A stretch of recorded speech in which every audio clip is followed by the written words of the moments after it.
What's going on is Anton from AntonDaniels.com. I appreciate you guys for continuing to rock with me, but I just got home off of an early morning flight, right? First thing through the door, I want to see my family. I love my family. You know, I'm a family man. I'm an advocate for families, right? Second thing, I got to get that hot shower because I got to throw the threads on. The threads make me feel like $1,000,000, but the third thing through my mind and all throughout the trip is that I got to have that Teej pack. Teej makes my life uncomplicated. It's uncomplicated skincare for men. The first way that I started specifically was their level 1 system. It's a daily face wash to get rid of the dirt and grime on your skin. 2 times per week exfoliating scrub to get rid of the dead skin cells. An AM moisturizer with SPF 20 because you should always be protecting your skin from the sun. And a PM moisturizer to help your skin stay hydrated and healthy throughout the night. Here's the thing. My favorite part about Teej Hanley is that every box comes with an instruction card that tells you when to use each product, how much to use, and in what order. They really making the process of achieving and maintaining amazing skin for men uncomplicated. In addition to amazing skin, members of Teej Hanley get tons of benefits, including at least 20% off the retail price, the ability to customize your box, exclusive monthly deals, you can pause and cancel at any time, and you get free shipping. And because Teej Hanley is sponsoring today's video, they're offering my viewers an amazing deal, right? Just click the first link in the description and you get 30% off your first box, plus a free gift. It's an amazing deal. You got to get started today. You're not out here trying to look like a Dusty. And if you travel as much as I do, which I'm sure most people don't, but you know me, I'm pushing my bag chasers in order to be in the top 5%, top 10%, top 1%. We got to make our lives uncomplicated, and Teej Hanley is no better product. You got to look good. You got to smell good. And you can't be looking like a Dusty. Make sure you get started today. Click the link in the description. Get that Teej pack. Feel the Teej, my friends.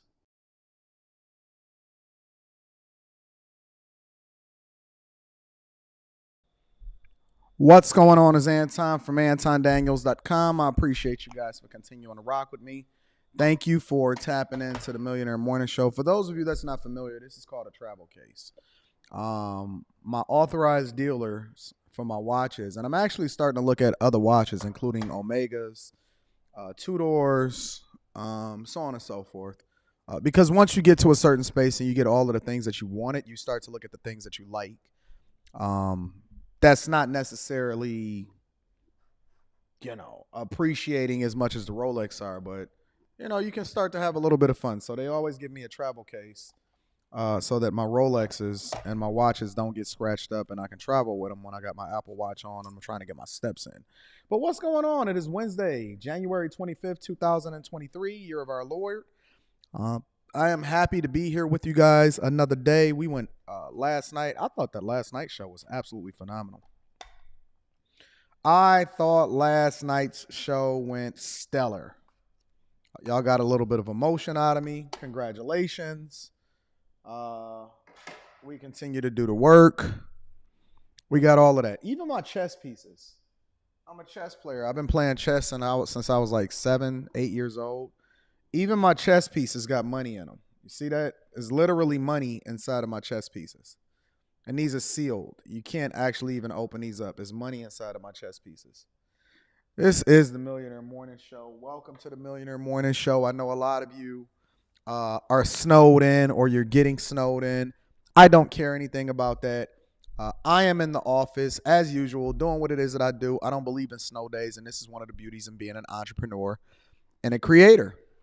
Right? We don't have off days. We don't have snow days. We don't have days in which we go about making excuses for why we can't create or why we shouldn't be online or why it is that we can't do what we need to do from a business perspective.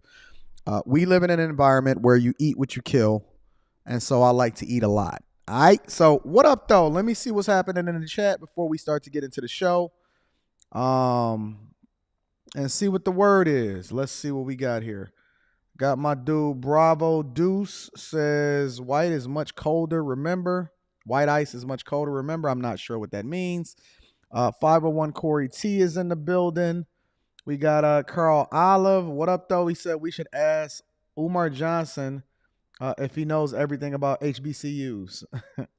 Big Suggs is in the building. What up, Mr. or Mrs. Monroe? What's happening? I see you. My dog Kojak. And we also got female rap elite. Very interesting. Nice name. A very interesting name. Larry Walker, what up, though? Midwest Dolo. What up, though? Said I made it to the first live on time. We're going to have to get off of that black people time. We got to get off black people time, and we got to start being on time. S. Chanel is in the building. Noble Xavier, what up, though? Marcus Alexander said, AD, is the footwear still in the works? Yes, we have a lot of things in the works. And I'm actually, my biggest problem personally is that trying to find the right people and the right teammates to bring all of my visions and everything that I have into fruition. Shout out to Mellyville, what's happening? Malachi is in the building on stage with Shaq. Said I ordered my Alpha Juice. If you guys have not ordered your Alpha Juice, all of the discount codes is in the description of this video. Make sure you tap into the Alpha Juice Company. They are phenomenal partners. And I love the Alpha Juice Company. In addition to that, make sure y'all tap into the Patreon. Link is in the description as well as pinned to the top of the chat. P. Rothstein said they're going to be in Detroit tomorrow. Anton working. I wonder what you do for a living, because it is no reason to come into the city of Detroit during a snowstorm, my friend. But apparently you are a bag chaser, so shout out to the bag chasers. And I also want to give a shout out to my first super chat for the day. Shout out to Philip Sadiq. He sent me the 10 ball. He says, what up, though? What up, though, Philip Sadiq? I appreciate you. I rock with you. Thank you. Thank you for the 10 ball and supporting the platform. You are very, very much appreciated. If you guys have not already, make sure you follow me on Twitter, Instagram, Facebook, and TikTok, in addition to Patreon. Link is in the description as well as pinned to the top of the chat. I'm planning on possibly doing a live stream on Patreon this weekend. I'm not sure if I'm going to do it on Saturday or Sunday. But I'm planning on doing a live stream on Patreon. Planning. Not necessarily solidified yet. But I'm planning on doing a live stream, and I'm going to break down all of the finances and the strategies behind how I've been able to extract all of the money off of social media platforms, and what my next objective is when it comes to social media. I got contacted by Rumble yesterday, so me and Rumble are in negotiations. Facebook just sent me a crazy check. I wasn't even expecting it. I look in my bank account and it says Meta Platforms. I'm like, Rita, where did this come from? She said, oh yeah, you making money off Facebook now. I said, I'm making money on Facebook? Me and Facebook got a deal? Okay, so we're gonna start to have that conversation. So it's too much money, too much opportunity. And if you guys want to understand how it is that we're doing things, make sure you tap into the Patreon. Link is in the description as well as pinned to the top of the chat for the updates that's going to be coming as a result of me breaking down exactly how it is that you guys can level up. No additional costs, no courses that you need to buy, no none of that. Just me and you kicking it, you asking me questions, me answering the questions, and then me giving you the insight for the things that you don't even know yet, so that you don't have to go what I had to go through in order to understand how to extract all of the money off of social media. Because don't just be on social media just for the sake of it. Learn something, gain something, figure out how to extract some money and some value, and then network with a group of people that's going in the direction that you're going in. Also, if you join the Patreon, make sure you tap into the Discord. The link to the Discord is usually pinned inside of the description of whatever the latest videos are. Make sure you tap into the Discord to make sure that you align with a group of people that is also going in the direction that you're going in. All right. So Alpha Juice Company, Teach Hanley, 30% off the first order plus a free gift. Patreon, possible live stream this weekend, getting to the money, about to get into Ed Reed, and we about to lay it down, ladies and gentlemen. So welcome to the Millionaire Morning Show. Centennial G says, what up, my bro? Just sending some virtual day from the land of Colorado. What up, though, Colorado? Y'all in the building. Snowing here, but Dr. Umar is in my backyard painting the snow black. Shout out to all of my people in Colorado. I think I'm going to head out to Denver at some point this year, because that's one of the cities that I have not hit yet for the Patreon meetups. So shout out to you. Thank you, Centennial G, for holding me down, and everybody that contributes to the platform. I love you. I appreciate you. It's an awesome day. So without further ado, let's get into the show before we get into the whole Ed Reed situation, because I was able to do a little bit of research. It sounds messy. But before we get into that, somebody sent me a video this morning, and this shouldn't take but a second, but somebody sent me a video this morning of a woman that basically says she makes, her and her spouse or her partner makes $120,000 a year and they can't survive. I want to break that down really quickly. So again, make sure y'all tap into the Patreon. Link is in the description as well as pinned to the top of the chat. I was able to find the video because the link that y'all sent me apparently got broken. So apparently she's been catching a lot of heat online as a result of saying what it is that she's saying. And so she decided to be able to private her TikTok, but I was still able to find a video. And that's the thing about the internet, it's forever. So once you put out a video, remember that it's forever. So we're going to go ahead and we're going to mine this out.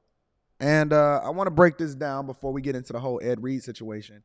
And so she's basically complaining. Well, you'll see the video yourself. Make sure you hit a like for the YouTube algorithm, subscribe to the channel, and turn on your notifications. Shout out to Terrell LMAO, says, Pam, my respects. Shout out for the 31 ball. I appreciate it, big dog. Says, Pam, my respects to Anton for the free game he gives every day in paid game. Through the Patreon, your advice has helped me to secure a 31% raise. So that's where that $31 came from. He said, your advice has helped me to secure a 31% raise, the highest from my level in company history, and that's before the bonuses.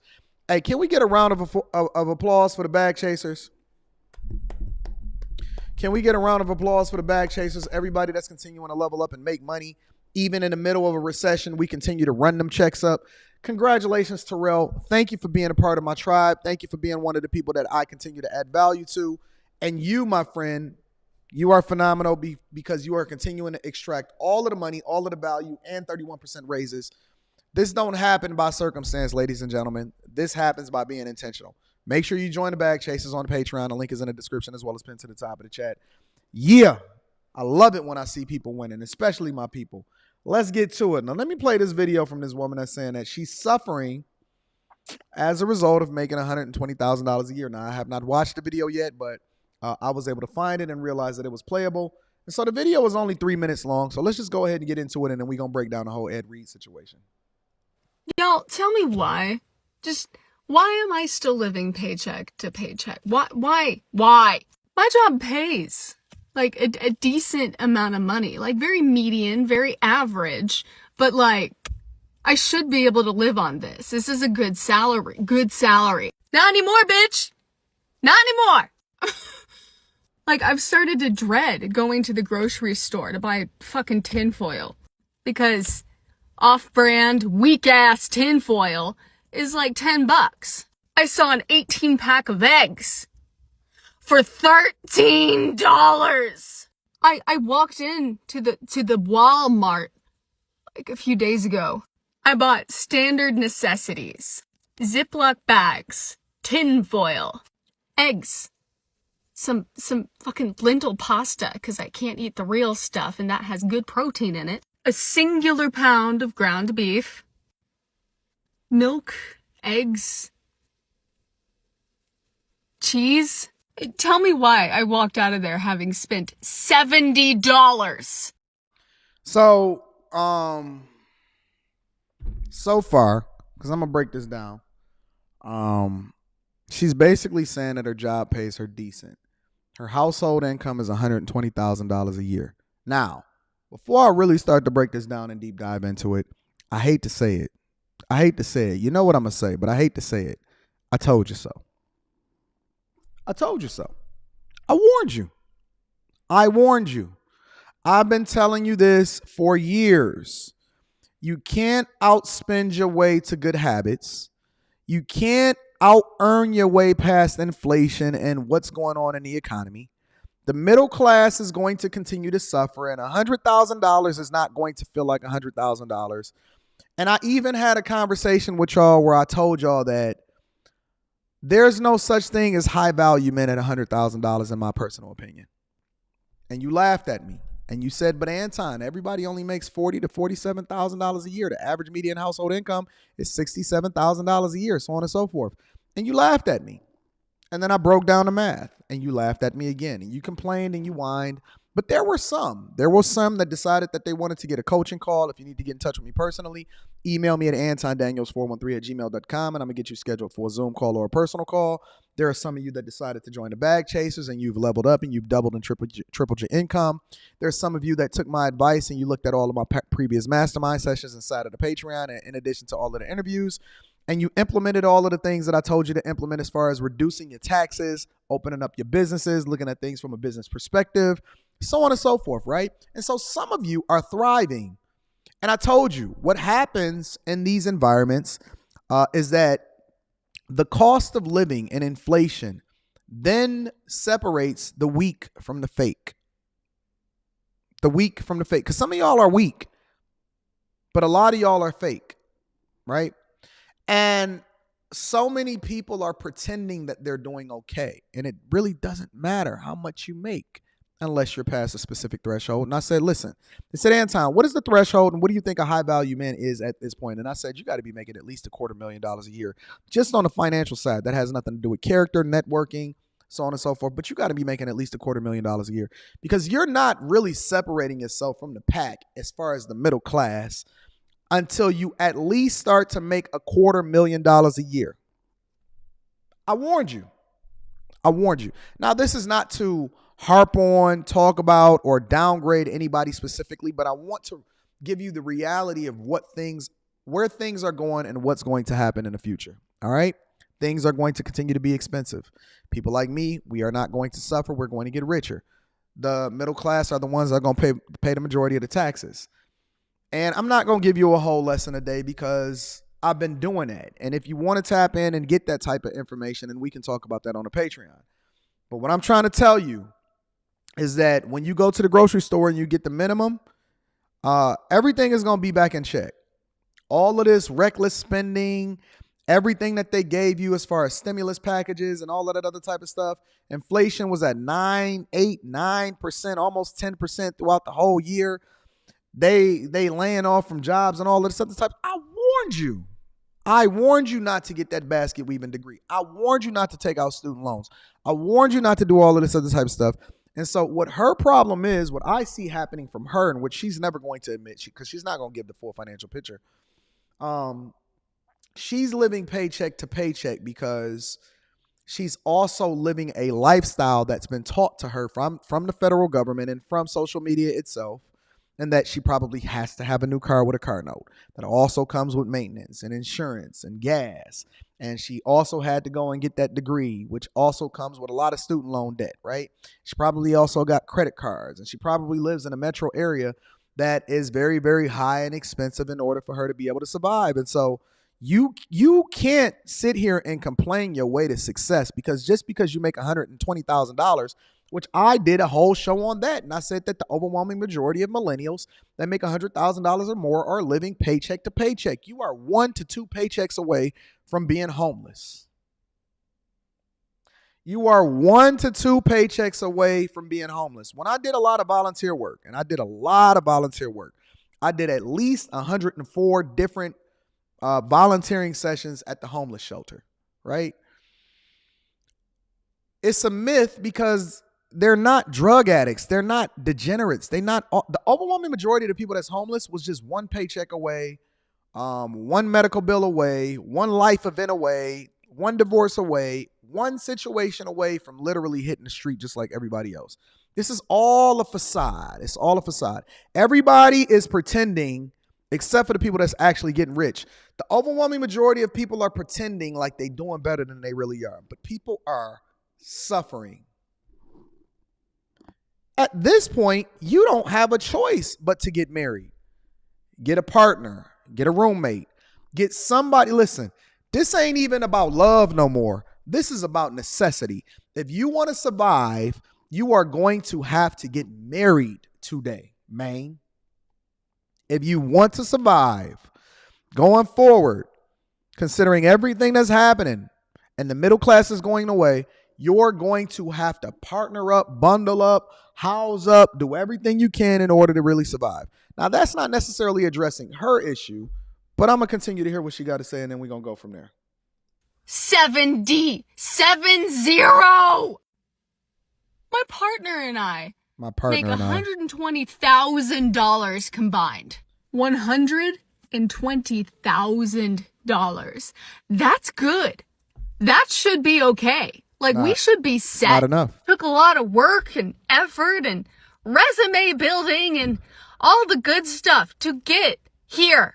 Why are we both living paycheck to fucking paycheck. This is not sustainable. How are people going to find a place to live? How are we supposed to continue to eat? Like, forget about me, because we're still living. We're kind of making it. Like, it's not as horrible as it could be. But what about these young kids trying to start a life, trying to get out of their parents' house and be independent adults, and they can't? Aw, we live in a privileged society where the rest of the world has understood that you got to make sacrifices if you really want to live the life that you want to live. I tell people all the time, I say, listen, these college students, and I'm let me give y'all a little bit of props. These young people that's 20, 21, 19, 22, 23, 24, 25 years old, that's booking coaching calls, y'all kicking ass. Because y'all are tapping in with me and you saying, Anton, how is it that I need to be successful? I want to be rich. I don't want to just be an average person, right? And I tell you, I say, okay, well, be poor. And they be like, huh? I say, be poor. They say, what do you mean be poor? I said, you're a college student. Yeah, but I want to go out and bust these hoes down. For what? Listen, make the sacrifice for the first 10 years of you actually being able to provide for yourself or get into the workforce and all of this other type of stuff of being an adult. The next 50, you can do what you want to do. And I said, 10 years sound like a long time, don't it? He said, yeah. I said, but it fly by just like that. Just like that, it's over. And the difference between the people that are going to be successful and the people that are going to always be playing keep up and they're going to die broke is going to be what you decide to do in the first 10 years. Do you know that the biggest momentum that you have within your 401k, within any of your investment vehicles, all of the different things that you do on a regular basis, is when you invest early, because then you give your portfolio time to actually get some traction and compound. And it's like throwing a pebble down a snowbank, down a mountain. And as it continues to roll, it just gets bigger and bigger. And now you get to the point to where you make so much money that you don't even know what to do with it. I'm going to read the super chats throughout the show. Thank you guys for contributing to the platform. You're going to be broke anyway from 20 to 30. Stop going to buy the Amiris. Put away the Balenciagas. They don't like you anyway. Don't do the purple label. You really can't afford it. Stop going to Cancun and Tulum. It's not really all of that lit anyway. Don't go to South Beach, Miami for winter break. It's not really for you. All you're going to do is get arrested and mess up your opportunities in the future. Don't buy that new car. I promise you, it's going to be there. It's always going to be a new version, even when you're 30. Don't throw all of your money towards a wedding. You shouldn't be financing weddings anyway. Don't go and buy a big ring. Me and my wife, we decided to spend about $350 on our rings when we got married, and we was making over $100,000 back in like 2004. I was making over $100,000 a year. Listen. All of the people that you're trying to impress right now, in 10 years, they not even going to remember what thing they was impressed by that they pretended to be impressed by when you was trying to impress them back then. All of the people that you think cares about you now, they don't really care about you. Half of these people, overwhelming majority of them, is not even going to be around anyway after a couple years. I see people on the internet all the time. People that used to join the panel on Fight Club, they didn't know that I was popping up. And then I jump up and then they hurry up and click off because they scared. They scared of me. They scared. Like, people come in, they show up, they disappear, they come back. Hey, I was having a life event, and then they disappear again because they're depressed. You're not even going to see half of these people. I was telling my daughter the other day, I said, don't try to impress them people in school. She's like, what you mean? I said, Leslie, the overwhelming majority of these people that you graduate with, you're not even going to see them going forward in the rest of your life after you graduate. Once you walk across some stage, you're not even going to ever see them again unless you decide that you want to go to your reunion. It does not matter. You do not have to join a Patreon in order to get a coaching call. You can email me at antondaniels413@gmail.com, and I'm going to have my assistant set you up with a Zoom call or a personal call. None of it matters. Nobody cares. Listen, I tell you what. If I left the internet tomorrow and I just went and lived my life and I retired and I never made another video and I removed all of my content, A year from now, you would forget. You would move on. You would go to somebody else that was talking shit. You would be entertained by them. Nobody would be here to give you a reality check, and you would forget. It's the truth. I would go off, disappear, live my happy life. That's why when people say shit about me on the internet, I don't even care. Because a week from now, nobody is ever going to even remember. Nobody is going to care at all. Nobody. If a scandal came out tomorrow, 3 weeks from now, I'm only going to get more famous because of more visibility. I can't wait to find me a scandal to get myself into. I'm mining. Me and Reed have been working on a scandal for a long time. What is it that we can do to make ourselves scandalous? Because it's only going to make you bigger, more infamous. It's going to make you more famous, and nobody's even going to remember why they didn't like you or liked you or had a problem with you in the first place.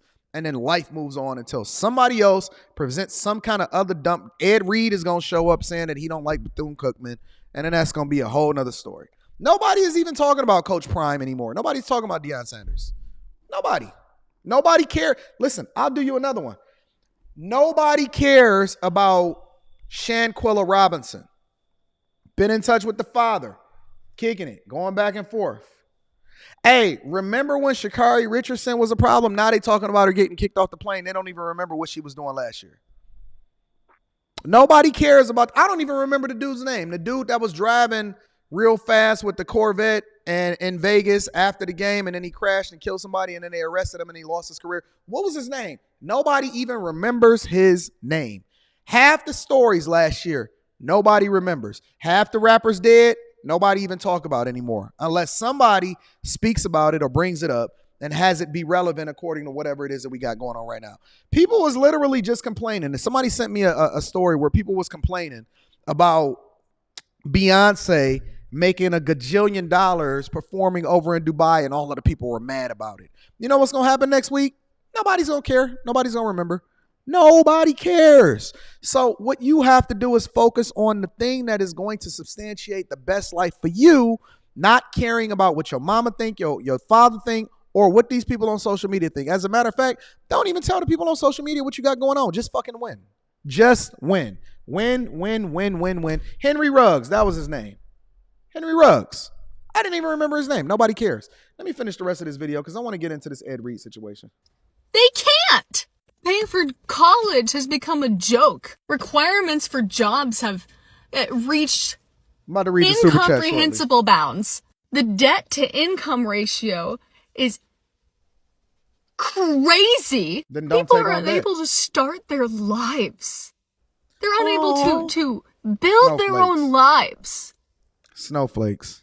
What the fuck kind of dystopian bullshit is this?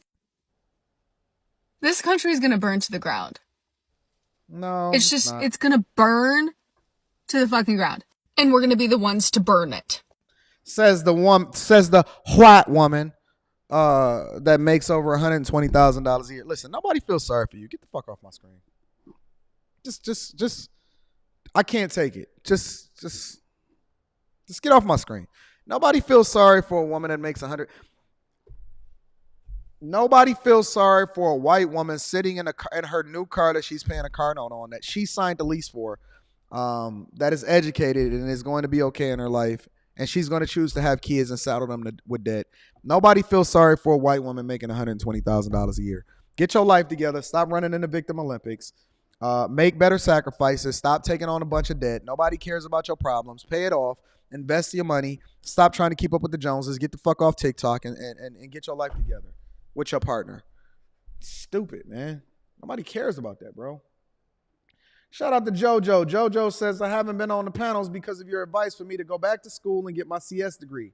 You was right. It's a lot. And hopefully, University of Washington accept me in their CS program. They will, JoJo. See, it's different when you don't get on the panel so that you can focus on doing the things that you're supposed to do. Because shout out to JoJo. JoJo been killing it. JoJo been focused on school. JoJo is in a relationship. JoJo is married. JoJo is a part of the Bag Chasers. I love you. I appreciate you, JoJo, and thank you for continuing to give us an update. Said the sad thing is people would rather talk about the harlots and gigolos rather than husband and wives and getting financially educated. Facts. Also hit me with another one and said, Keep me in your prayers, bro. These classes aren't no joke. Glad you told me to take 2 to 3 classes and not 4 to 5 classes. Should graduate by 25, 26, and you are going to make all of the money. Take your time. Don't be in a rush. Make sure that you do everything that you're supposed to do right and in order, and you will be absolutely, positively fine, JoJo. Shout out to the bag chasers. Also, Demetrius Shaw said, inflation, business, the best conversations. It is. That's because you genuinely concerned with continuing to grow and be successful. So again, I appreciate all of the super chats. Thank you guys for continuing to rock with me. I want to get into this Ed Reed situation, right? And so what I found to be the best source of information in order to mine out this Ed Reed situation was none other than Roland Martin. Now, Roland Martin, who I don't necessarily care for at all, was able to get both Ed Reed to give his perspective and the president of Bethune Cookman. So, and not like, I was looking at it and I was looking at the different stuff that people sent me. And I said, you know what? I want to hear it straight from the source, right? I want to hear his discrepancy. I want to hear his discrepancy. So I haven't heard it. I've read a little bit to understand exactly what was going on. It just seems messy. It seems very messy. So I'm going to play it, right? And I want to play both the perspectives of the president of Bethune Cookman and then also Ed Reed. And then we're going to mine this out and we're going to come to a conclusion because I believe that A, it's messy. And the reason why it's messy is because it's a reflection of how we are within the black community in a general sense. We are messy. Listen, it don't matter if it got something to do with school. Don't matter if it got something to do with relationships. Don't matter if it got something to do with internet beef, rap, student loans, family business, holidays, whether or not you drink Coke or Pepsi, whether or not you wear a hoodie or a tie. It is always going to be messy, messy, messy, messy, messy. It is always going to be messy, messy, messy, messy, messy. We can never do things or have a disagreement or move forward or everything like that. Somebody got to out somebody. Somebody got to expose the receipts. Somebody got to do something, so on and so forth, or pull up the receipts just to be able to defend themselves. It's always going to be something. It's entertaining, though. I can't lie. It's entertaining. So I want to get into it.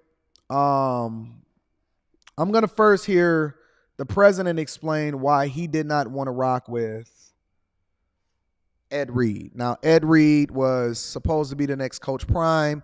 We all know that we live in a Me Too culture in which people want to find the next whatever it is that Deion Sanders did and all of that other type of stuff. So we're going to deep dive into it. I want to hear exactly what the president said. I'm probably going to speed it up. Yeah, I'm going to speed it up. I'm going to play it at least 1.5 times the speed, maybe a little bit more, depending on how slow he's talking. And we're going to mine this out. Not pulling out, the Board of Trustees made the decision to move in a new direction. We'll show you later that particular video that he put out. There were a couple of videos before that caused a lot of consternation among HBCU folks and Bethune Cookman folks because he was highly critical of the university practices there, was complaining about conditions of the university, trash and things along those lines. And when he made the announcement on Saturday that he was not going to be the head football coach, students, then football players, launched a petition where they signed asking that he be returned, be hired as head football coach. Today, there was a rally on campus from students complaining about other conditions at Bethune Cookman. This is not the first time the university has had controversy. They had significant financial issues, almost lost their accreditation, and many have said that the problem there is its board of trustees. So, as usual, always messy. And not only is Bethune Cookman, what's up with the HBCUs? We can't do nothing right. Bethune Cookman almost lost his accreditation, had financial issues. Now, remember what I said last night when we was talking about Umar Johnson, and I was telling y'all, I said, yo, it's much harder to sustain and run something than it is to build it and even get it started. So if it took him 10, 20 years to even be able to get his school open, then what makes you think it's going to be any easier? Because it's 10 times harder to keep it open, to get people to pay tuition, to pay the teachers, to keep the staff on board, to have maintenance men, to deal with faculty members and all of this other type of stuff. It is incredibly crazy difficult for you to be able to sustain and build up whatever this is, and also try to hold parents accountable. That's also killing your name online when you're not doing what you're supposed to do. So what we see here is classic black people activity, taking care of business, not. So we're gonna hear from the Bethune Cookman president, and he's gonna break down what it is that he's seeing, and I guess why they decided to walk away from Ed Reed as head coach. Alumni are engaged in a lawsuit with the Board of Trustees. There's a lot of things that are going on there. And so what is the current state of Bethune Cookman? What is the administration saying about what took place with today's protest? Joining us right now is the interim president of Bethune Cookman, Dr. Lawrence Drake. Dr. Drake, glad to have you here on Roland Martin Unfiltered. And so there's several things that I want to cover over these next two segments. And so let's just walk through this. Ed Reed said he did not want to step down. He was not pulling out. Whose decision was it for him not to become the head coach? Was it you, the interim president, or was it the Board of Trustees? It was the interim president. It was my decision. It was your decision. Yes. And so why did you make that decision not to move forward with Ed Reed? So we, as you know, about Sunday, a week ago, well, let me back up. Actually, starting in December, we were working on a contract for naming Ed Reed as the head coach. I interviewed Ed, and I had three important things that I asked him to ensure that he was willing to do as part of becoming part of the Wildcat family. One was I needed him to really understand that we were a Christian institution, that behavior and character were clearly our priorities. And I asked him if that was okay with him. Could he abide by that? Could he, position himself as a role model for our student athletes as well as for the university itself? He indicated he would. Second question I asked is, well, great. I'm glad you're willing to do that. I need to know if you're also willing to build the kind of program that will allow you, because you've not been a coach before. This is an opportunity for you to be a head coach your first time. The university is giving you an opportunity to do that. And therefore, we want to surround you with the kind of people that can draw up the X and O's and help you become a stronger coach. He said, I get that. And I'm willing to do that. The third thing is I said, this is not University of Miami and it's not the NFL. We just came through 2 hurricanes, $6 million worth of damage. Much of what we've been working on for the last year and a half is improvements not only to the university's infrastructure, but also a long-term investment plan. We have about $100 million that we need to invest in the university over the next several years. We said to him, look, you're going to become part of that. Are you open to helping us do that and build the program? He said yes to that. So when we saw the first video, criticizing the university and saying, well, it's trashy and my office is dirty and all that. First of all, he was an employee of the university and he had not an office. When the last staff moved out, we started renovating that building, everything from the coaches' rooms to the other places. We had given him some permission that he really took to the next level. First of all, he wasn't authorized to even take video. He wasn't authorized to do any of those things, but he did them anyway. The university had to take responsibility for that because it happened.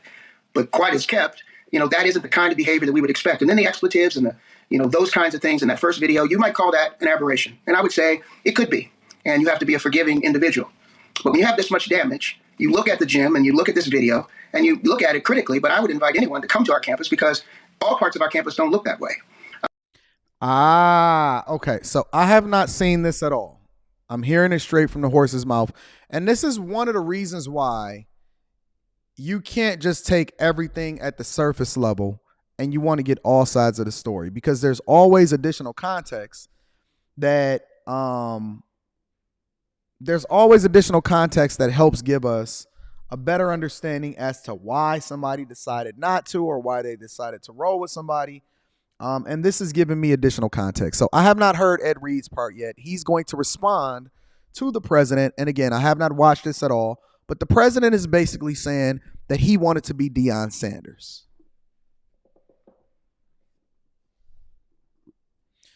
The president is basically saying, listen, and he laid out the foundation of the conversation that he had with Ed Reed in the very beginning.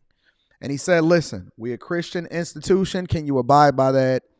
You have not been a head coach, and we want to give you all of the tools you need in order to be successful. And so do you understand that you're just now getting into this because on the ground floor, you're getting an opportunity? He said yes. He also said that he would abide by the idea when acknowledging that they had just went through $6 million worth of damage as a result of weather-related issues, that they're still building up the university, they're raising money and all of this other type of stuff, right? And so he basically is saying, without saying, that he's trying to do the same thing that Deion Sanders did, in which Deion Sanders started marketing himself a little bit differently, which allowed for him to become wildly popular. And Ed Reed brought in the cameras. He brought in his YouTube cameras so that he can start documenting his journey and all of this other type of stuff. And in the process, he was probably cursing, according to what the president is saying. He said that he was trashing and painting the university a negative in his first video. We watched it. He trying to basically big up and celebrate himself and is making the university look bad as a result. And we hadn't even fully hired him yet. We just extended a tentative offer. We had a conversation with him. He wasn't even an employee yet. And this is what we saw. It went against everything that we discussed as far as in an interview process. And so we decided to get rid of him. That's what the president is saying. That's not my opinion. That's not what my thoughts are. I am saving that for the end of the show. But the president is saying, this is what we saw, this is what we discussed, and this is what is happening. Okay? So now that we're starting to get a better understanding from both sides, because I haven't heard Ed Reed's perspective yet, it sounds like Ed Reed was trying to be the next Coach Prime, and he was literally trying to take a play out of his playbook, but he played it wrong because the standards and the expectations was much different than what Freedom's Coach Prime had, Deion Sanders had over at Jackson State University. Now, you can disagree or you can agree with whatever it is, the terms that was laid out, but Ed Reed can't disagree with it based off of the conversations that he had, because then that would be completely different than what it is that he agreed to. Let's continue. I'm going to continue to go. I'm just stating what it is that I'm hearing from the university president. I don't have an opinion yet. We are really trying. Make sure y'all tap into the Patreon. Link is in the description as well as pinned to the top of the chat. Hit a like for the YouTube algorithm and subscribe to the channel. Tap into the Alpha Juice Company. The link to the website is in the description. Also, all of the discount codes. Use a discount code. Don't just pay the full price. Use the discount code so that you can get the monies off from your order. It's a phenomenal product. Trying to work hard to clean it up. And given the fact that, again, we suffered 2 hurricanes back to back, and because of supply chain issues, because most people in Florida, particularly Central Florida, are still recovering. I have people from my staff living on our campus because their homes were destroyed. It didn't take those things into account. Dr. hold tight 1 second. Continuing our conversation with Dr. Lawrence Drake, who was the interim president at Bethune Cookman. Dr. Drake, you were talking about the conditions, him not being allowed to shoot video on campus. What was it the second video? What was the final straw? What caused it where you made the decision that we're not moving forward with Ed Reed as coach? I think the final straw was actually the 3rd or 4th video, one with the background music being booties, butts, and boobs, and hoes. And, you know, we have 65% of our campus is female. And my view is that we are trying to build young men to respect Black women. We're trying to build a culture where they understand that people can say whatever they want to say, but we think you can do anything respectfully. And when we think about the culture that we're trying to build, that we have companies and partners like Disney and some of our other partners calling saying, what are you going to do about that? We can't support that kind of image. And of course, they're one of our biggest sponsors for the Classic. So you're saying Disney, officials with Disney called you complaining about Ed Reed and saying we can't support Bethune Cookman if he's going to represent the university? They didn't say we can't. They questioned what we were going to do. And I think that was an appropriate way to approach it, but they weren't the only. So were they implying that they would pull support if he continued as head coach? I think that as a leader, you have to make the decision. And if they are inquiring, they have a vested interest. They believe in the image that they want to project. And you have to think, what are the possible outcomes of you continuing to do what you're doing?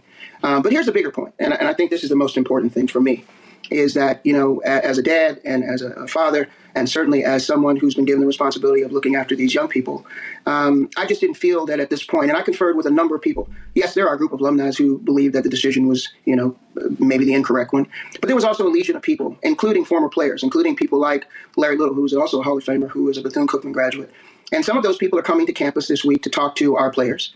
We're going to have a small cadre of the captains on Wednesday, and then we'll have a team meeting Wednesday night. And we're going to tell the facts. The facts is that, this university has weathered tremendous storms. And you mentioned in your opening about the financial condition and the accreditation. We not only have survived that accreditation, but we've received now a 10-year accreditation. So we are free and clear. We're also solvent as a university. But your predecessor, the reality is a lot of it goes to your predecessor, who the board then eventually fired. And you have alumni. I've had alumni reach out to me and saying that they have serious concerns that the board of trustees is not providing real leadership to Bethune-Cookman, and that even though surviving that, they said they still are shocked to understand why they would fire the president who led Bethune, to reviving that. And the concern is that there's this constant turnover, there's this constant drama. What do you say to those students who are on the campus today, angry, protesting, not just football players, but students talking about mold and other conditions? What do you say to them? What I say to them is what I've been saying to them because I walk the campus every day when I'm on campus. What I say to them is that we're working on the issues. I just invested $250,000 in one of our buildings for remediation of mildew.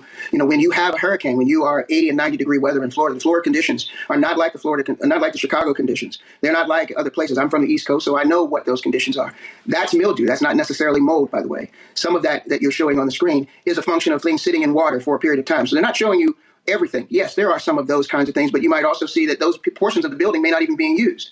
So again, we are working very diligently to clean up a lot of these things. When I would reflect that the first hurricane, Hurricane Ian, we were the first university to evacuate in the state of Florida. Had we not done that, we probably would have had casualties because it was a very violent storm. But what happened was that we were trying very hard to get those students back to campus within 2 to 3 weeks. And we spent an enormous amount of money doing that. Our football players, as an example, were out because we couldn't bring them back to campus. The university just wasn't fit for that at the time. We spent a tremendous amount of resources ensuring that they ate well, that they stayed in the best places, that they were taken care of, that they had their tutors on site. The 100 students that are out there today, if you hold up Dr. Bethune's picture and you talk about her legacy at her gravesite, the thing to understand is that many of the students, we're trying to teach them what Dr. Mary McLeod Bethune stood for. You see, the fact is she fired Zora Neale Hurston for acting out and not being respectful of the culture that she was trying to build. And at that time, of course, that didn't necessarily go over well with people who love Zora Neale Hurston. But if you are going to start a culture and create a culture of excellence, you got to make decisions. Now, one thing about our students today, I was very proud of them. I don't think there's anything wrong with student activism and expressing your point, and they should. And we're going to continue to talk to them about that. We're going to be meeting with student leaders as well. But I'm not running away from the issues that they raise because some of them are valid. There are things we need to do, but it takes money and it takes time, and it's not going to happen overnight. We brought in our largest freshman class this year. The largest one in the history of the university, at least in the last 2 decades. Over 1,000 students joined us in September of last year. We're on track now for another 1,200 students to join us in the fall of 2023. And so while I'm excited about this and while there are challenges, we have to raise about $250 million over the next several years in order to ensure that our campus gets up to date. The fortification, we'll be waiting on FEMA for a lot of the reimbursement for some of those things. But the other part of this is that many of the alumni who complain and who say, they need the Board of Trustees to do more, I can't speak on that. I can only tell you as president, I haven't been concerned about the Board of Trustees. You talk about the turnover of presidents. The fact of the matter is this university is only on its 8th president. That's 8 presidents in 118 years. So although there's been some turnover of late, I can't blame a university for wanting to try to find the best person to lead it.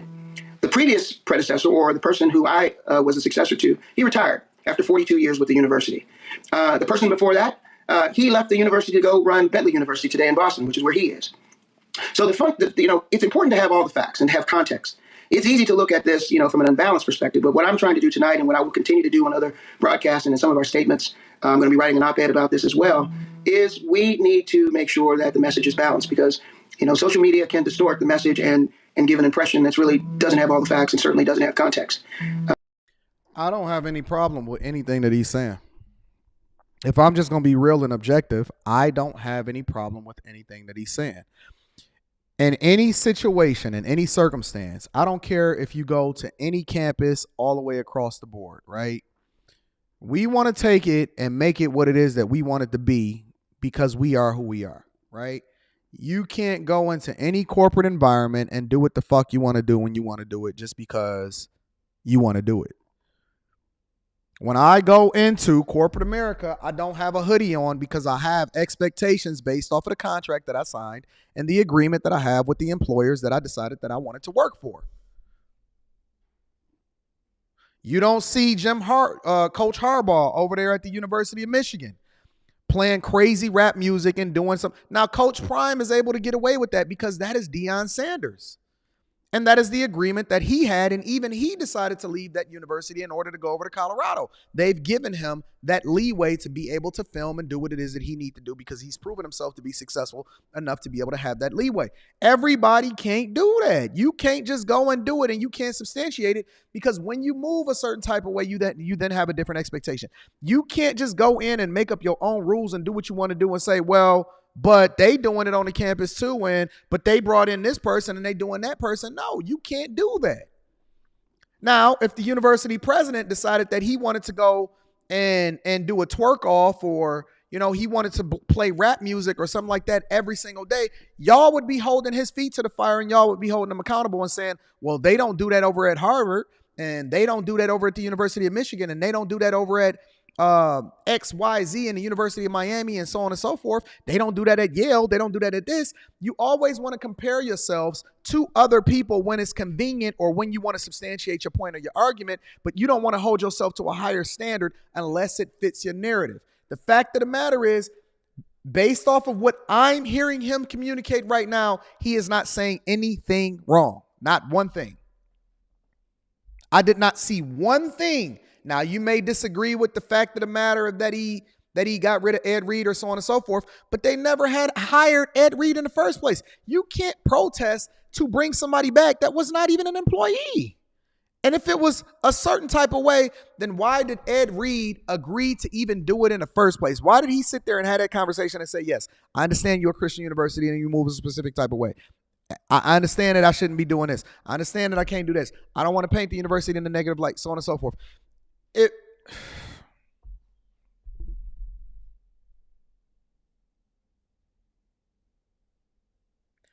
I do not have one problem. And again, you are talking to a person who do not move based off of how everybody else feel. I look at everything and I take it at surface level, which is one of the reasons I did not look at this in the first place until I watched it in real time.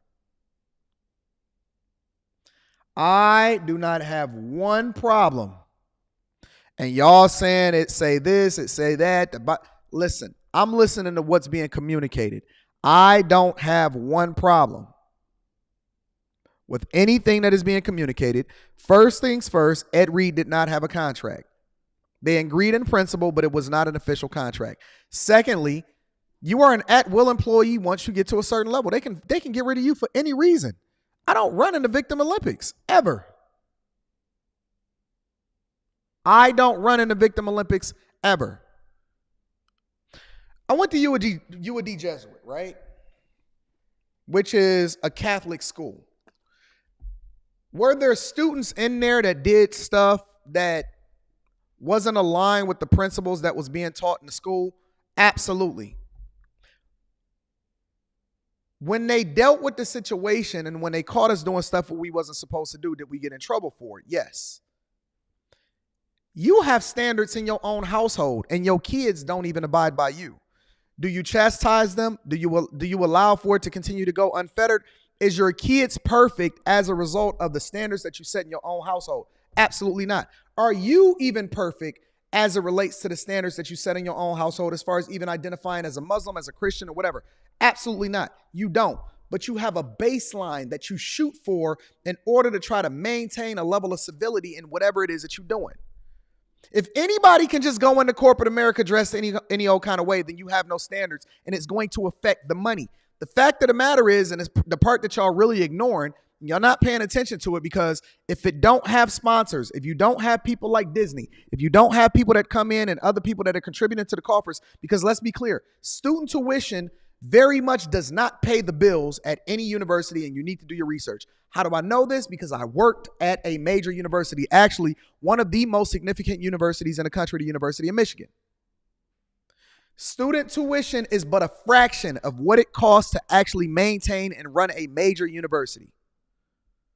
If you do not have sponsors, if you do not have donors, over at HBCUs, the alumni don't even continue to fund and put into the coffers. When y'all sit there and y'all say that the overwhelming majority of the people that are successful within the black community, your doctors, your lawyers, your surgeons, so on and so forth, come from HBCUs, they don't even donate the same way that the people that come from the alumni from PWIs do. They don't. That's why they don't have no buildings with their names on them. These large universities, they have fundraising teams. They have people year round that are calling their alumni, and they are putting together so much in order to ensure that they can continue to put together opportunities for the students that go there. These buildings are not just funded by the tuition. These buildings are funded by donors. They're funded by major corporations. In order for them to be able to secure this, there are standards in those contracts by which those corporations have you abide by as a university, and they hold you accountable to that. So if they then look at a video and you playing rap music or you doing this and that because you are a part of the staff, it has nothing to do with who the university brought in. If they have a standard and they calling you when they saying, hey fam, you need to look into this. you're going to fucking look into it because that's the money that continues to substantiate how it is that you can even run your organization even if you are under duress. Come on, man. Y'all not hearing it because you in your emotions and you only going by how the culture taught you to look at things. It all comes back down to the money.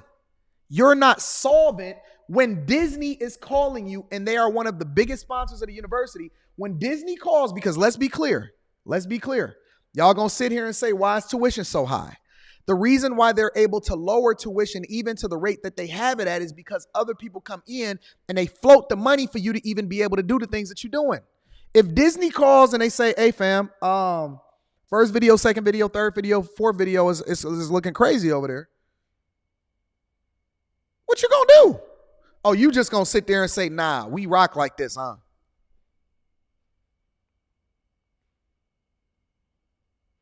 Y'all are so short-sighted. I'm so amazed. Actually, I'm not amazed. I'm not amazed at your ability to be able to look at things objectively in order to make an informed decision, because nothing is surprising me today. And that is the difference between the middle class and rich people, because rich people understand and then they make adjustments accordingly.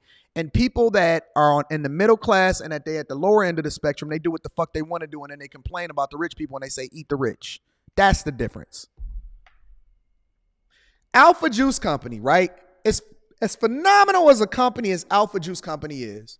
I had meetings with them. I had multiple different conversations. We negotiated the contract. I added some stuff. I took some stuff out. They added some stuff. They took some stuff out. There is a set of standards that I have to maintain. Now, one of the things that I negotiated, not agreed to, but negotiated, I said, listen, I do this my way. As great as of a product as y'all have, if y'all rocking with me, you're going to have to understand that I cuss. I do this, I do that. They could have decided to say, you know what, Anton, we not rocking with you based off of that, or you're going to have to change. And then I would have had to make a decision. But they agreed to it, and then they put some other parameters into it in order for them to continue to send me the bag to make sure that I'm promoting their product. If you want to be a sponsor of this, this is what it is that we're doing. Okay, Anton, well, if we're going to send you our product, we need you to do this, that, and so. And it was a negotiation. Now, at any point, if they call me and say, hey, you operating outside of the parameters for the Alpha Juice Company and what it is that we agreed to in our contract, that's something I got to deal with. And that's leadership. That's ownership. That's taking responsibility for whatever it is that we. Now, you can sit there on the other end of the spectrum and say, oh, man, Anton, you shouldn't even care about that. Well, fuck you. Because you didn't work hard to get to the point to where you can have people beating down your door asking you to endorse their products.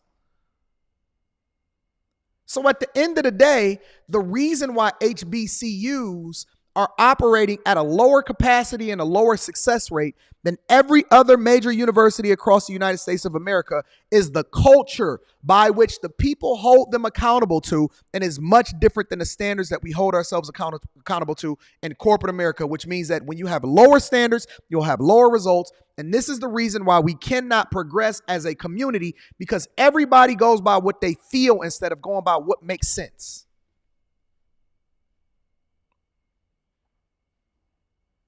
Or you can lose your sponsorship with Disney and all of the other companies, supposedly, based off of what he's communicating to us. All they needed, listen. Think about this for a minute. And I'm about to get into Ed Reed's part. All they needed Ed Reed to do was not to fuck the shit up. You don't have to do this small thing, and this small thing, and you don't even have a contract on paper now. So we're going to hold the university president accountable for not hiring Ed Reed instead of holding Ed Reed accountable for doing dumb shit on the internet when we tell people to get the fuck off the internet if you're not doing nothing that's productive. Let me say that again, because we backwards.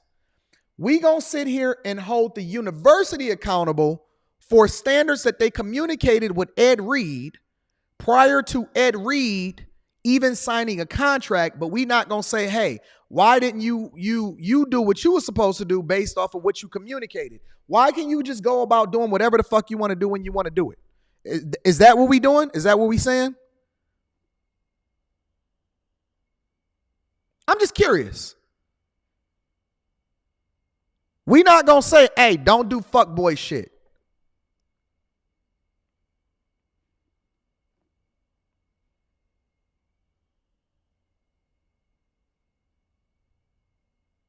This is amazing. Look at this person. I'm going to read the super chat shortly. Look at this shit right here. Anton, first time here, but bro, you're delusional. These HBCUs need to be exposed. Open the books. Let us see what you did with the freaking monies you got in from the government. Let's start there. Completely different argument from what it is that we having a conversation about right now. We talking about firing Ed Reed. You're talking. See, this is why you can't have these conversations with people, because they can't even stay focused on what we having a conversation about right now. That's a completely separate issue. Completely separate issue. That has nothing to do with whether or not Ed Reed abided by what it is that he agreed to when he had a conversation with the university president. What does that have to do with the price of potatoes in China? I don't even give a fuck about HBCUs. I never went to one. I'm not even endorsing an HBCU, but I'm not that disillusioned or not going to be objective enough in order to be able to have this conversation in reality. Has nothing to do with what we're talking about right now. What does that have to do with the price of potatoes in China? What does that have to do with anything? That's not the topic. This remind me of my wife, man. I'll be like, yo, what's up with the budget? Like, what we doing over there? She'd be like, but you ate potato chips yesterday. I'd be like, what the fuck did that got to do with the fact that we buying? Why you sending money over here to them and we don't even like them? Why are we donating over here? What do that got to do with the fact that I ate potato chips yesterday? Now, you feeling a certain type of way about me eating potato chips yesterday. You should have said that shit before we started having this conversation about us donating to an organization that I don't even fucking like. Now, we can talk about us donating money to an organization that I don't like. We're not going to sit here and conflate topics and talk about me eating fucking potato chips. Okay, cool. I shouldn't eat fucking potato chips. But you're not going to hold me accountable for not eating potato chips when we talking about the fucking money over here. Stay on topic. Stay on topic. What are we talking about, y'all?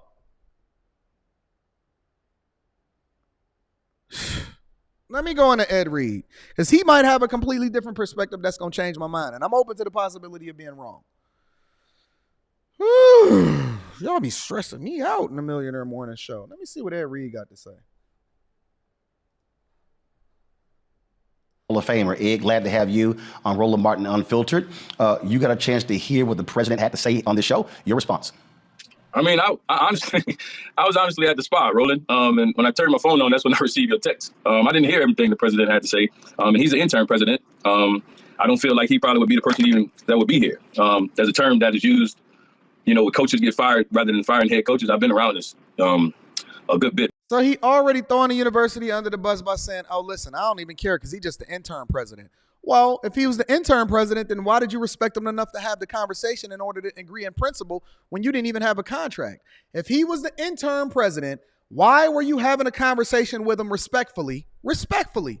Now you want to sit here and say, but he ain't really all of that anyway. This is the same. Honestly, listen, I don't give a fuck about what y'all think. I don't care. I don't care even a little bit. I'm going to say what I got to say, right? This is the same thing that women do when they get pissed at you after they was fucking with you in the first place. You gave them that good deed. They was all on your tip. They was jocking you. And then when you break up with them, then he wasn't even all of that anyway. This the same shit that Ed Reed is doing in his opening statement. I have not seen this video. I do not know what is being said. I'm just going to call out the bullshit when I see it. He's starting off with the same thing that Kevin Samuels would identify when it comes to women that don't want to argue with the facts. Shame, insults, guilt, and a need to be right.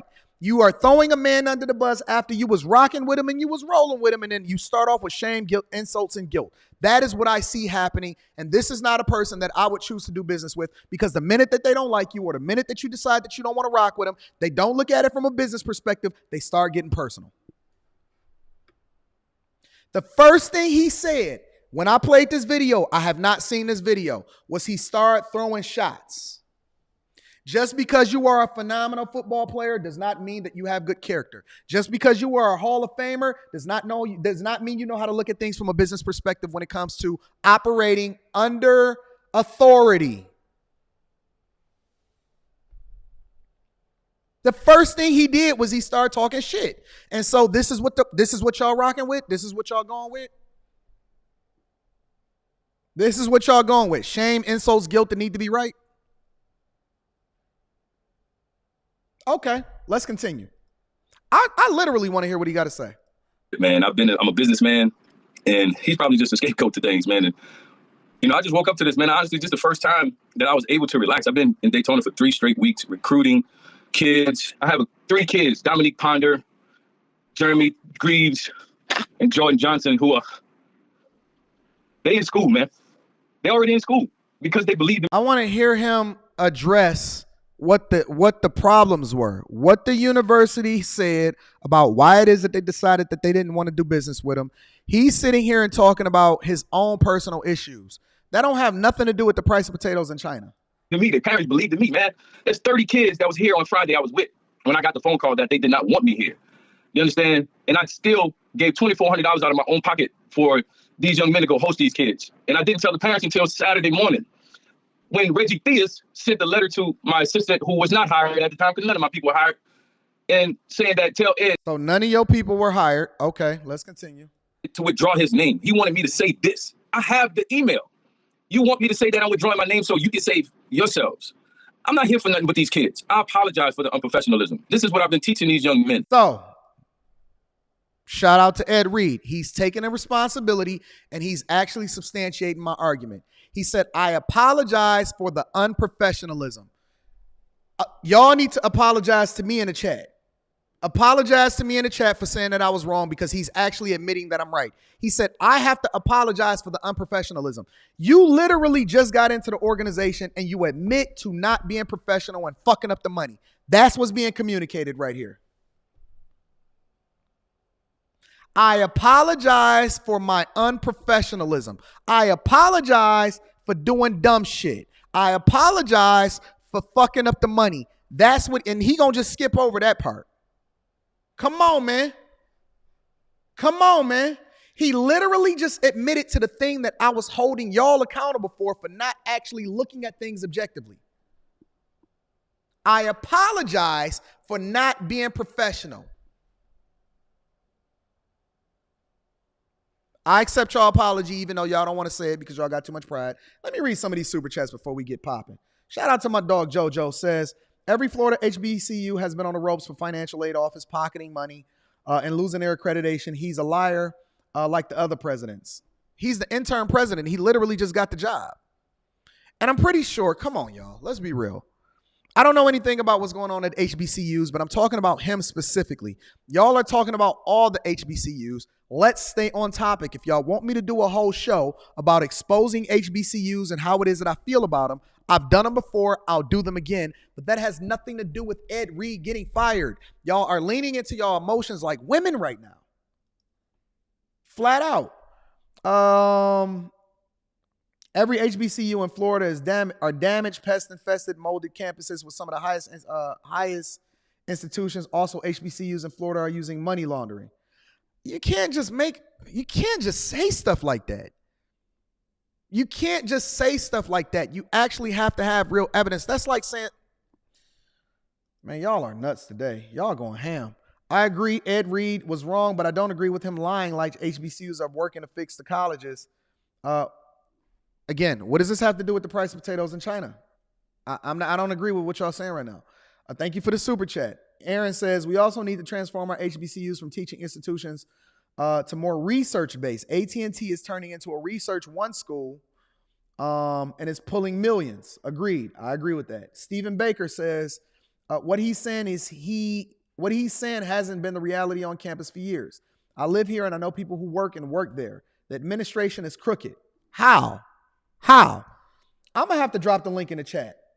I got to drop the link in the chat because I need to hear what y'all got to say. I want y'all to tell me this out of y'all own mouths because y'all going to have to substantiate y'all arguments. I'm not just going to let y'all just make blatant statements because whenever somebody accuses somebody of something, That's all opinion based. We have to have real facts, evidence, and proof. We can't go by what people feel. We can't go by what a narrative is on social media.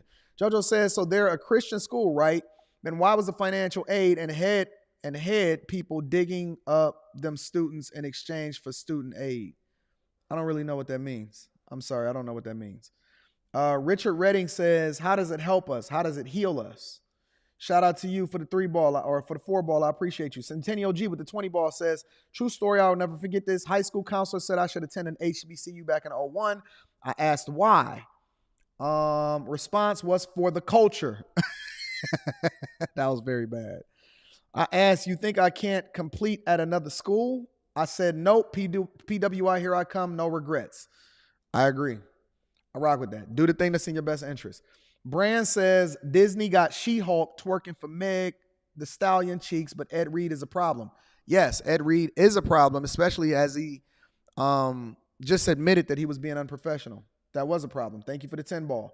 Marcus Alexander says, this infighting is a result of communist subversion in education system, NCCP. Shout out to Marcus Alexander for the 5-ball. I appreciate you. I might have to drop the link in the chat. Let me hear a little bit more of what Ed Reed said. I thank y'all for the super chats. Make sure y'all tap into the Patreon. Link is in the description as well as pinned to the top of the chat. Also, Alpha Juice Company. This is a company that I genuinely endorse and rock with. You know I would never give you anything that I'm not using myself. All of the discount codes is in the description. Let me continue to hear what Ed Reed got to say. What these young men and young women did today, it's for them, man. That's powerful, man. That's old school things, man. I'm not here to bash this university. I know what Dr. McLeod has built. I've been researching it since they called me. In 1904, when she started this university with 5 young kids, it was built on education. I wasn't here to bash this university. I saw all the things that were going on. I have the tapes. My people and I have been shooting the documentary for the longest. I'm not here to bash Bethune Cookman. I was still trying to get back to the job today. Why is he shooting a documentary? Again, trying to be like Coach Prime. I'm a foundation. I've been running for 20 years, man. 20 years to work with kids. I built a park in my own neighborhood. You understand? Because kids are dying. This ain't right. This ain't right, man. For Mr. Lawrence Drake, Dr. Drake, to come on and talk about me in that way. I knew this was a Christian school. I knew that. He did not talk about you in any way. The thing that I heard from the university president was that he just stated the facts. He didn't say anything about your character. He didn't say you was a bad person. He didn't say anything negative about you. He said the facts. He said, listen, this is what we talked about. This is what he did. This is why I decided that I didn't want to go forward with him. And this is what we're doing at the university. That's all he said. He didn't say anything negative about Ed Reed whatsoever. And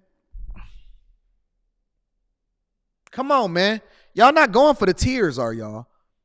Y'all not going for the tears, man. I'm not going for the tears, bro. I'm not going for that. The only thing I go by is the facts. I go by what it is that I see, and I go by the facts. I'm not going by the tears. I don't care about the passion. I don't care about your feelings. As a matter of fact, my slogan is, A, fuck your feelings. I don't care about none of that. The only thing I care about is the truth. I did not hear him say one disparaging remark about Ed Reed at all. Not one. I'm a Christian man. I know I played music, but do you see, he said he walked campus every day, right? I don't believe that. Because if you walk campus every day, you'll see what these young folk wear to school, man. You will see this. What are you talking about? What are you talking about? They worse than the songs. You have crackheads walking through campus, man. There's no security for these young women and men. I'm not trying to bash the school. We were picking up trash when I was screen recorded. I didn't post that. Somebody screen recorded me and put that out there because they said I was mutting the school. I'm not mutting the school. We're picking up trash. At the time, you're telling me I'm mutting the school. I'm on the ground grabbing trash from under trees behind bushes because my football team was acting too cute. Don't interview me. Interview them kids. Interview the team. Interview these young women and men. I'm not here for me. I got a 14-year-old son who I've been missing his stuff for 3 weeks. I'm tired, man. This is exhausting, man. They lied on me, man. Why lie on me, man, to save your face, man? Because you're doing something wrong. You understand me? I took families to a basketball game. This man, Reggie Theus, man, this man is evil, man. You're evil, man. This man is evil, dude. Now, let me preface this by saying that I don't know anything about Reggie Theus. I have not heard Reggie Theus talk. So whatever his opinion is on Reggie Theus has nothing to do with what it is that I'm breaking down right now. I'm breaking down what the university president, the interim university president said versus what he's saying right now. And I'm trying to parse this through in order to find the truth because it's his story is his story. And then somewhere in the middle is the truth. I don't know anything about Reggie Theus. I might have to do another live stream on this tomorrow so that I can break down and try to understand who Reggie Theus is. But I don't care about tears and passion and all of that. I didn't hear one person say anything negative about Ed Reed as far as the interim president and how it is that he identified why he decided not to move forward with him. That is a business decision. You can't get mad at me for deciding not to hire you. And if you going out here trashing the university, then I'm going to defend myself and I'm going to say, okay, well, this is what happened. This is the truth. And this is how it played out. I did not hear the university say anything negative about Ed Reed whatsoever. Not one thing. Not one thing that I hear the university say negative about Ed Reed. And they never hired him. They never hired him. I'm going to look at these. Honestly, all this tells me is this is people that has never really had a job in their life. This is a person that seems to have never actually really had a job in their life because people don't know how to operate out of professionalism. They operate out of their feelings and they think that we care anything about that. And we don't. I don't, because I look at everything from a business perspective. They never hired you. I know who Reggie Theus is as far as his ex-NBA career, but I'm a break down the Reggie Theus interview tomorrow. Let's continue with this. Parents to a basketball game, you understand me? And he don't come out during the warm-up. And all the parents are like, where's the coach? Then when you do come out, man, you got another man fixing your pants, man. What? Bro, I'm not rolling. I'm not like, bro, I'm not with these people portraying me to be. The people who know me know I'm not like that, man. Yeah, I speak with passion. Have you ever seen my speech from Florida State game when we were winning? And I gave that speech. I respect everything Dr. McLeod built this thing on. I showed the team the video. You understand me? I showed the team the video after I saw it on Martin Luther King's birthday before the day when everybody celebrate him. I cried for them kids, man. I hurt for them kids because it's wrong. I got eight kids that committed the week before. These kids calling me, their parents calling me. What we gonna do? I can't get these kids. That sounds like a personal problem. They never hired you. Congratulations. You played yourself. Congratulations. You played yourself. You started recording a video. You started going about doing things. You thought that you was Coach Prime because you seen the movement that Coach Prime did and how it is that he did his playbook, and it didn't work for you. Listen, man, I don't care nothing about how y'all feel about them as specific players. I want to know whether or not you got good business acumen. If somebody actually insulted you or did something wrong, I don't see any of that. And as much as I'd love to hold HBCUs accountable because you know me, you know how I feel about this black culture and the black community, I'm not going to make up a story in my mind in order to support a narrative. I'm going to be objective and I'm going to call it what it is. I don't see anything except for tears, passion, and a plea that is finessing y'all into believing something that's not necessarily true. You're going to have to look at everything as a business perspective and you're going to have to go about doing things the right way. He's lucky this happened on a lower level because he has another opportunity if he wants to go into coaching for him to actually learn from this experience and move forward in a more professional manner. Kids in no school? I can't have these kids uncommitted and go somewhere else. And you telling me I'm withdrawing? No, I'm not withdrawing. I still want to coach here and coach these kids after all this going on. And I'm wrong, Roland? Come on, man. Come on, man. And y'all know what's right. Roland, you know what's right. You know that man on here lying. He's a scapegoat. He's been an interim president. I've been doing this, man. I just left University of Miami where I was the chief of staff, making a lot more with less responsibilities. I got a 6-figure job on internet working for the 33rd. I didn't need this. I'm financially stable and I was teaching them young men how to be gentlemen, you understand? I'm putting a napkin on their lap in front of their parents. The night they call me, interview these parents.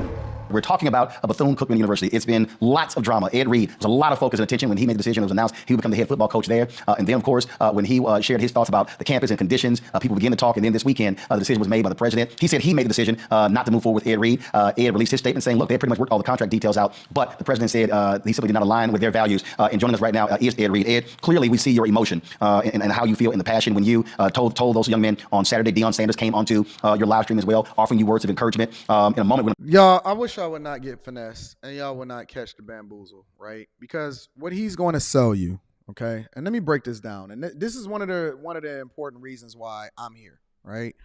Because I don't look at things just based off of the surface level. I look at things based off of what they can be. He's saying, right? Yo, I could have stayed at the University of Miami where I was making more money with less responsibility. Fair point. I don't disagree with that. Why do y'all think that he came over to coach at Bethune Cookman? I'm going to ask y'all again. Why do y'all think that he decided to? And again, I appreciate y'all. Thank y'all for rocking out with me. I'm open to the possibility that I'm wrong, and this is one of the reasons why I have this show is because I'm giving my unfiltered thoughts. Why do y'all think that he came over to coach at Bethune Cookman? Let's mine this out. Let's look at it from a business perspective. This is my opinion. This is not anything that he said. This is my opinion. Some people say to be a head coach. Anton dropped the link. You wrong on this one. I will. Let me drop the link. Clout chasing. But he wasn't the man at AT, the University of Miami. Stepping. Somebody caught it. Somebody caught it. Thank you. Thank you. Thank you. Listen. When people tell you something like, man, I was already making money over there, or whatever, so on and so forth. Bro, if you think that they're coming over here because they did not see the playbook that Deion Sanders already executed in his ability to be able to get that bag over at Colorado, you're missing it. You let the speeches and the passion get in the way of what it is that you got going on. You let the speeches and the passion get in the way. Listen, he's never going to get the shot as a head coach by being second fiddle, third fiddle, fourth fiddle over at the University of Miami and being safe. Deion Sanders gave you the playbook on how it is that you can get an opportunity when you can't get another opportunity somewhere else. Deion Sanders, he literally play by play was giving you the playbook, which is not a bad thing. And I'm not saying that it's wrong at all. I'm telling you that what's being sold versus what I see is a completely different thing. And when I'm telling you that him being able to prove himself with a spotlight on him, considering what Deion Sanders just did, was a stepping stone to a better opportunity. It had nothing to do with passion, in my opinion. Nothing to do with passion whatsoever, in my personal opinion. I am going to drop the link in the description. Give me a second. Let me get this together. I'm about to drop the link. I'm going to play a little bit more. Only come up here if you disagree with me. Only come up here if you disagree with me. Okay? Link to the Patreon is in the description as well as pinned to the top of the chat. I'm about to drop the link. And there's nothing wrong with it. But he's selling this narrative and I'm not going for it. And again, I could be dead wrong. This link is only for people that disagree with me. You are more than welcome to call in, debate my point, and help me to understand why I'm wrong. I'm about to pin it to the top of the chat.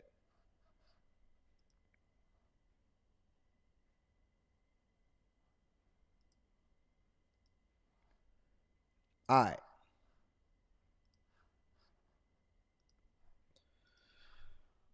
It's open for y'all to be able to call in. I'm about to jump back into this video to see what it is that he's talking about right here. Give me a second. If anybody disagrees with me, if anybody thinks differently, you are only call in if you disagree with me. Don't call in if you agree with me. I only want to hear from people that think that I got it dead right here in these streets, ladies and gentlemen. All right, so this is what we're going to do. We back. I'm not shut down. Anton is back. Everything had got paused for a minute. I'm about to bring y'all up. All right, let's see what we got here. Oh, all right. So if anybody wants to come up, if anybody wants to debate the point, if anybody wants to have a conversation, the link is open, right? The link is open. I'm going to continue to play the video until somebody... LOLM, I don't believe you. I don't believe you would call me. Baby girl. I don't think it for a second. Shout out to Ruckus Buck says all lower tier coaching jobs, whether PWI or HBCU, are stepping stone jobs for major conference jobs. I agree. And I think that is exactly what it is that he had going on. I think that is exactly. If anybody feels any different, if anybody disagrees with me, you are more than welcome to be able to call in. Until I get somebody that disagrees with me and wants to call in, I'm going to go back to this video, and I'm going to hear the rest of what he has to say. I thought I was shut down for a second, but we back. We good. Athletes to financially support Bethune Cookman. Share with folks the kind of things that you were already putting in place to financially help the institution build. The one line that Mr. Dr. Drake came on here and said that I did here is you asked him about locker rooms. These kids do not have locker rooms. They don't have showers. They wash their own clothes. You understand me? The donors I had is irrelevant at this point. I had plenty of support. I asked them to get out of the way because I understood where I was coming from. I'm from Shrewsbury, Louisiana. That's 5 minutes out of New Orleans. I'm from a brickyard. I grew up in 1-bedroom apartment with 5 kids in it. You understand me? I'm from right where we at right now. What's that got to do with the price of potatoes? You understand? Yeah, Shaq called me. FaceTime me. Little bro, I got you.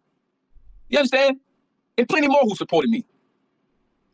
The man's name is on the building who pulled up and had me in his car and asked me, what do I need? This man got who knows how much money. He got all restaurants around here. Plenty of other people in the community. I don't need to name these people because they don't need to be put on this platform. We had the support. All I needed them to do is get out of the way. Don't have your hand in the pockets of football. That's the problem here. Probably. I don't know. Because I was moving to... Whoa. You can't say that's the problem here, probably. You can't do that. You can't say that's the problem here, probably. Come on, man. Y'all, let me rewind it. And I'm gonna actually play it at the normal speed. In the pockets of football. That's the problem here. Probably. I don't know.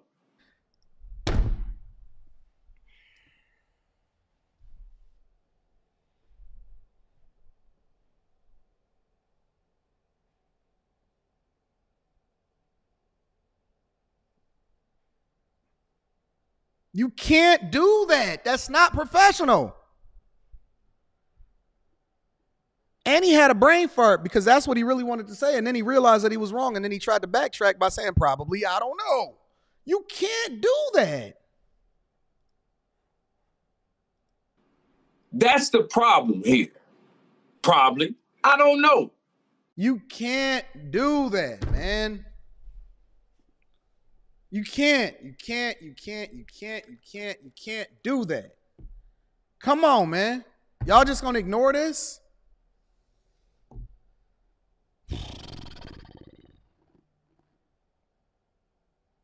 The line is open. The line is open for anybody that disagrees with me for y'all to be able to come in. The line is open for y'all to be able to have a conversation with me. I'm about to speed this up so that we can hear more what he got to say. Because I was moving too fast. So I went to Baltimore. I got drafted to Baltimore, and I went into Baltimore community as I'm still working in Baltimore community with Booker T. Washington. You understand me? The worst school that I ever seen in Baltimore. Yeah, why it was true, because they right across the street from abandoned buildings. You hear me, Ro? That's where they at. That's where they at. I still work with this school. Abandoned buildings across the way. And you tell, man, boy, this hurt, boy. This hurt, bro. I can't believe this, man. Yes, this is live. I can't, man, because I know I'm not wrong, man. Yeah, I was wrong for the post. My homeboy posted the second post. Oh, wait. You can't say you wasn't wrong and you're wrong at the same time, Mr. Reed. Listen, I understand your passion. I'm with you. But you can't say you're not wrong and you're wrong at the same time. Yeah, I was wrong. I can't, man, because I know I'm not wrong, man. Yeah, I was wrong for the post. My homeboy posted the second post. Oh, no, not my dog ate my homework. Come on, man. I wasn't wrong. I mean, I was wrong. Well, my homeboy, he the one that did it.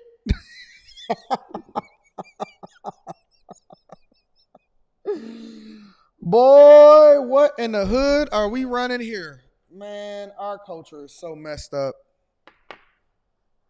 Our culture is so messed up. Listen, the line is open. I don't see nobody with no smoke. I don't see nobody with no smoke. Nobody. I don't see nobody. You can't do that.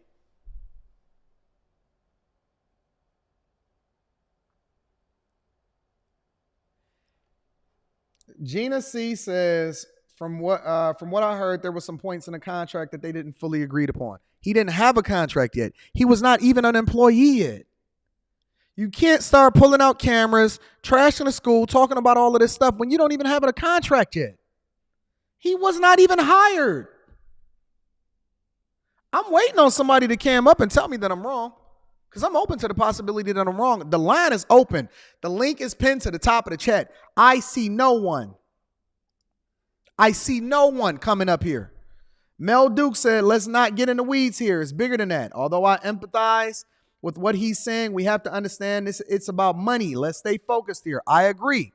I agree 100% with what you're saying, Mel Duke. You are 100% right. Shout out to Brock. He says, pass a love offering with the fireball. I appreciate you. I appreciate you and Mel Duke. Thank you, Mel Duke. Thank you, Brock, for holding me down. I appreciate y'all. Can somebody please cam up and help me to understand where I'm off on this? Can somebody cam up and help me to understand where I'm wrong on this? They had contract negotiations. They had set a standard. They had not agreed to what it is that they was doing. And he went out there and was recording 4 or 5 different videos and doing a documentary. And he fucked up. And he was unprofessional. And he admitted that he was unprofessional. And then he said he wasn't wrong because he was passionate, but he was wrong because he did things the wrong way. I'm not missing what it is that I'm missing here. Link is in the chat, pinned to the top of the chat for anybody with the music on it. He did that. That's what they do. But these kids listen to that, as y'all alluded to. I don't see nobody. These kids listen to that music, man. Come on, man. I'm a Miles Davis, Frankie Beverly. You know me. If they know me, I'm a DJ. I got people know what I like to listen to. My 30th birthday, I had Frankie Beverly. Amazing, there, man. My daddy and my parents raised me right. But these people, this is a totally different generation, man. That old mentality ain't nothing wrong with it. I respect my elders, man. I'm not on here to bash nobody. But you're not going to get on the way. You ain't going to get on no platform and talk about me, what I'm doing wrong. No, my brother. So it's not that. Who is the jock beast over there? Who is this guy? Who is the jock beast over there? I'm curious as to what this guy is saying. Let me chime in. Roll we appreciate you. I'm Ro Parrish. I work closely with Ed, and we've had a number of conversations today. I'm sorry, what's your name again? Ro Parrish. I'm a part of Ed's team here, and we've been in contact with people with the administration, with Bethune Cookman, to extend an olive branch because you don't work there. Who are you, sir? Even Roland Martin was like, I'm sorry, excuse me. Who are you? Who are you, sir?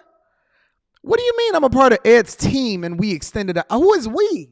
Nigga, you don't live here. Who? Harpo. Who is this nigga?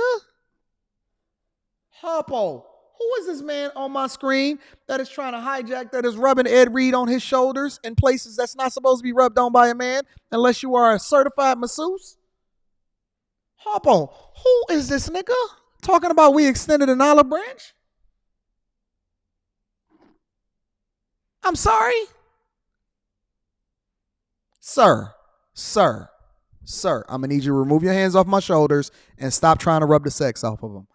Sir, I'm going to need you to stop rubbing the sex out of my shoulders. Shout out to Space. It says all those who disagree are conveniently at work. All of them is conveniently at work during break time. Ain't that crazy, Spaces? Everybody has something to say until you open up the lines and nobody got nothing to say no more. That's wild to me. This is a red pill moment. Get out of your feelings. Get out of your feelings and start looking at it objectively. This is a red pill moment. Don't nobody care about how y'all feel. We only care about the people that can deliver. And then the people that are valuable and that's delivered, they have the authority to be able to do what they want to do, not you. Shout out to Carl Oakley. Said, oh, that's my guy from NBA TV. Are you talking about me or are you talking about him? Because yes, I was on NBA TV trolling some players.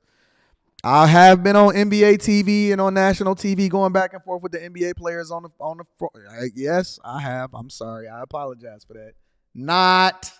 I pay a lot of money for my floor seats. I'm going to be trolling all night long. Marriage, politics, and sports is in the building. Says, nobody has smoke for you, Anton. Reed was wrong. Dead wrong. Dead wrong. And the minute that y'all start getting out of y'all feelings, and y'all start looking at things from a business perspective, you will stop getting fired from your job. You think you Coach Prime and you not Coach Prime. You thought that you was going to bring a camera on Bethune Cookman College because They thought they needed you, but you was using them as a stepping stone because you was going to be the next coach to say, yeah, man, I came in, I changed things. I went in, I was picking up trash and all of this other type of stuff. And now we've transitioned over and I did my job. I mentor young kids and I came in and I changed the coaching program and I put them on the map. And now I'm going to get the money. Cool. Do what you got to do, but don't think that we don't see what the play is here. The finesse is in. The finesse is in. And for some reason or another, I got the link open, and I don't see nobody camming up to be able to help me to understand where I'm off. Typing all hard in the chat, Kojak. As you can see, my brother's extremely passionate, but that passion comes from the love that he has for the kids to try to instruct them, not only on the football field. One of our messages is it's bigger than football. And we've been instructing, these recruits that have come in, the former players, to teach them more outside of the game of football. But like I was saying, we've extended an olive branch to the administration to come back and, give us the opportunity. We know that he's passionate, but he put the passion before the purpose. And now we want didn't. The purpose was on, bro. I know what y'all saying because of the post, right? It was not that, bro. Because like I said, man, I was here cleaning up with the kids. So how the passion come before the purpose? When we were doing the purpose, as I spoke about it.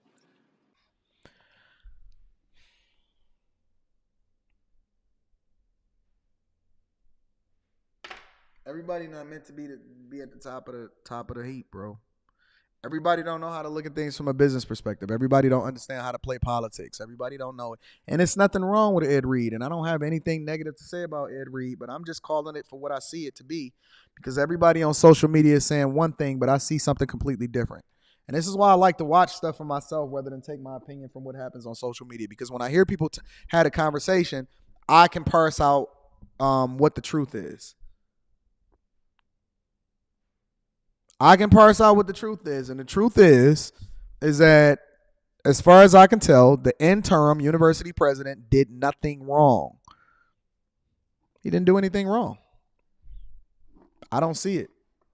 I just don't see it. Shout out to Blaze Skywalker, says the brother sound like a modern woman. Entitlement, and now he got a public defender speaking for him. He does. He does. Listen, Ed Reed on the football field is phenomenal. Ed Reed as the businessman and the head coach of Bethune Cookman that wasn't even hired as the head coach of Bethune Cookman was 100% totally wrong. 100%. Thank you, Blaze Skywalker, for the 20 ball. 100% 100% wrong. 100% wrong. Real talk. Real talk. I don't want to hear nothing from nobody that ain't camming up.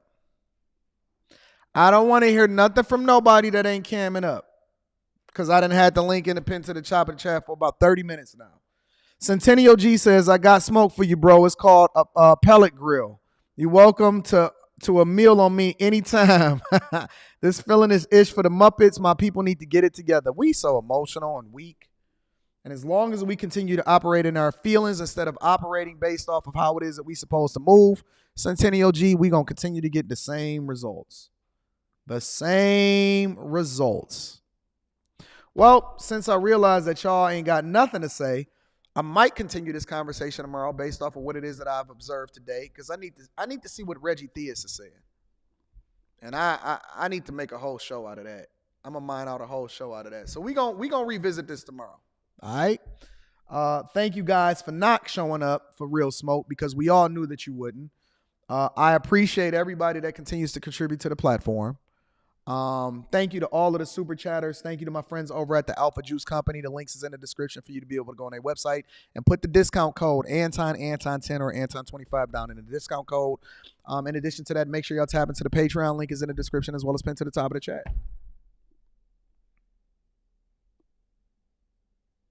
I would never work with a person like Ed Reed. He's good to have as your muscle on the football field, but he's certainly not the dude that you want in charge of your program. I love y'all. I appreciate y'all. Thank y'all for continuing to rock with me.